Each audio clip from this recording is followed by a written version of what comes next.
They singled her out. Just another face in the crowd, older, unremarkable at first glance. One more traveler in a sea of many. Another body to process, question, and wave along. But when security asked her to open her bags, something shifted in her expression. Not fear. Not anger. Something deeper, as if a forgotten past had stirred beneath the surface. The guards smirked as they started their routine search.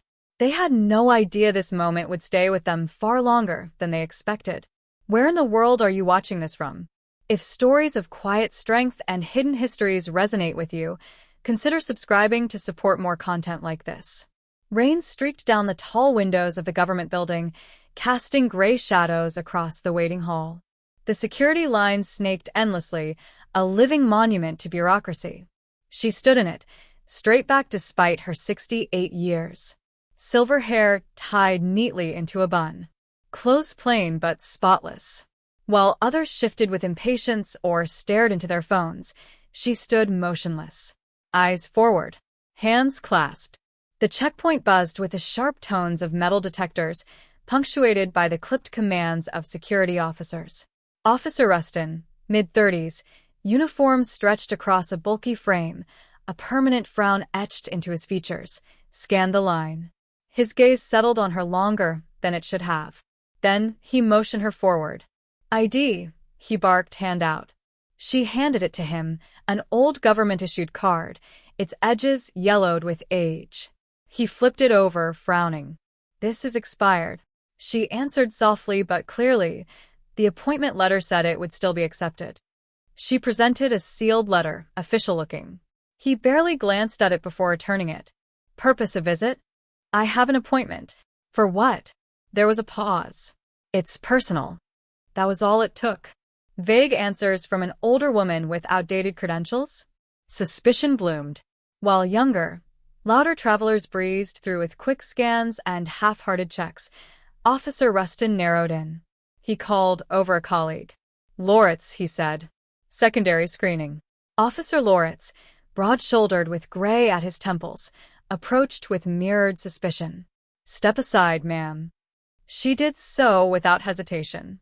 Her posture shifted, subtle, practiced, something close to attention. Yes, sir, she replied automatically. That caught Rustin off guard, but he pressed on.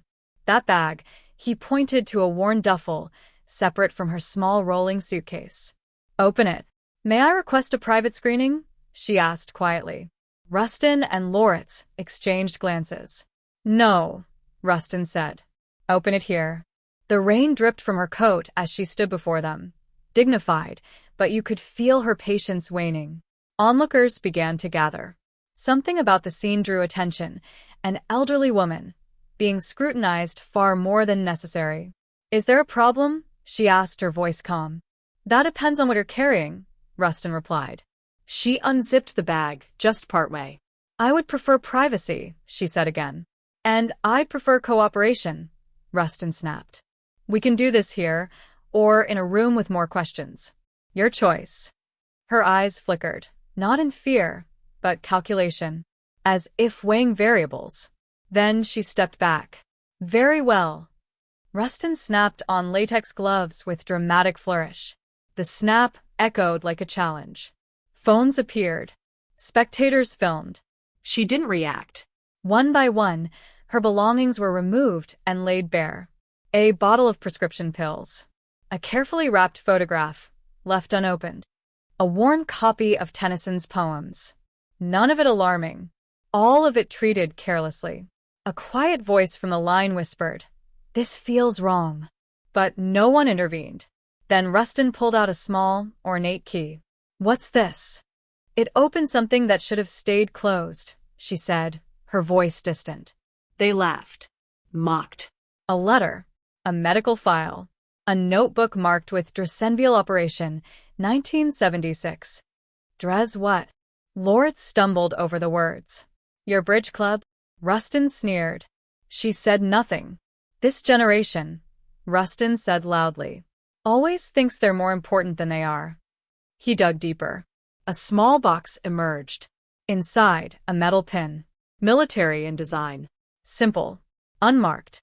A memento? Rustin asked. Of people who are gone now, she said quietly. He tossed the box onto the table. The pin clattered out. Careful, she whispered. Please. Is it valuable? Rustin mocked. Not in money. The final compartment remained unopened. Just as Rustin reached for it, a tall figure entered from a side door, an elderly man in full military dress. He moved with purpose, flanked by two younger officers. Isolde saw him, but showed no sign of recognition. Rustin ignored the interruption, unzipped the last compartment. Inside, a carefully folded, deep blue fabric. He shook it open, expecting nothing. Several in the crowd gasped. It was a military uniform jacket. Preserved. Pristine. Not a costume, not even close. Playing dress-up? Rustin tried, but the words rang hollow. Loritz leaned closer. These patches, he muttered. Some of these I don't even recognize. It was a uniform unlike any standard issue, familiar enough to those who knew, but arranged in a way that whispered of covert operations, forgotten units, missions not meant for the public record. This isn't protocol, someone in the crowd said aloud. At last, the radio crackled. ID verification inconclusive. File restricted. Possible former government employee. Rustin's face changed. What department? Loritz asked. I'm retired, she answered. From what? That's classified. Rustin scoffed. And I'm the president. But no one laughed with him this time. The crowd had turned. Phones still filmed. But now the tension had shifted. The businessman at the back of the line muttered, Some of us have places to be. Sir, Loritz snapped, but his voice lacked conviction. The officers began to repack the bag. Gingerly now. Almost apologetically. Only when Rustin picked up the wrapped photograph again did she finally raise her voice. Please. Be careful with that. It's irreplaceable. He paused. Set it down with unexpected gentleness. From the loosened corner, she could just make out the photo. A group in uniform, standing beside a helicopter. Faces hard to see.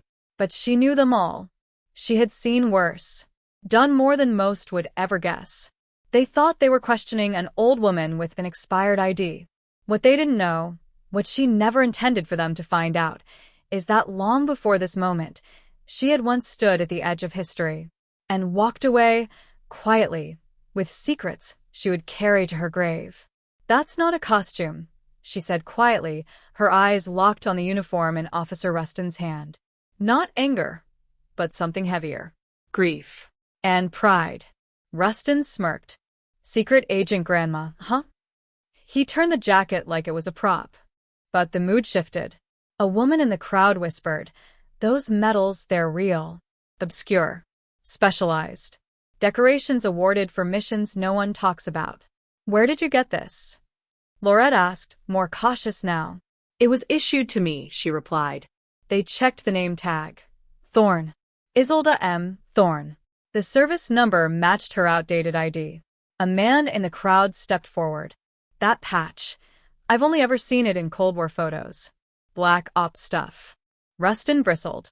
Women weren't in combat back then. Officially, Isolde said. Just that. And it was enough. Then one of the medals slipped.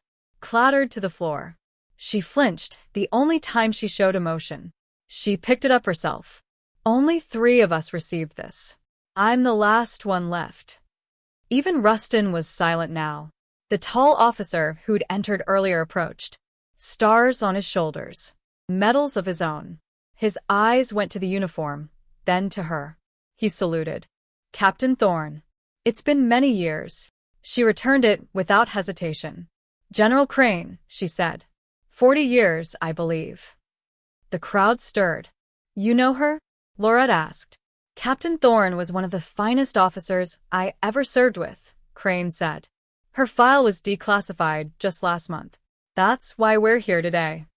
Then, to the crowd. She's here to receive the Distinguished Service Cross, long overdue. Rustin's face turned pale. He handed back the uniform, now with reverence. I'm sorry for the misunderstanding. She looked at him for a long moment. Respect isn't earned by insignia. It's earned by recognizing humanity. The young officer nearby whispered, "Thank you for your service, ma'am." And with that, Captain Isolde Thorne picked up her bag and walked away. The weight of her past finally seen, if only for a moment. As the ceremony ended and guests mingled, Isolde Thorne stood apart, calm, composed, her uniform now bearing the Distinguished Service Cross. "Strange," she told General Crane, "to be thanked for things we were told never happened." Before he could reply, a familiar voice interrupted. "Captain Thorne?" It was Officer Adira Ellis, out of uniform, nervous but determined. I wanted to thank you and apologize. I didn't speak up earlier." "You were not the one who failed," Isolde said gently. "But I didn't stop it either," Adira replied.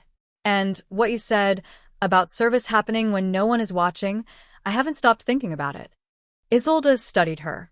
"Why did you choose this work?" To protect. "To serve. And do you feel you're doing that?" "Not always. Sometimes it becomes about control, not care." Isolde gave a rare nod of approval. A common danger, in any uniform. Power can distract from purpose. Adira hesitated. "How did you handle the disrespect? Especially back then?" "With dignity," Isolde said.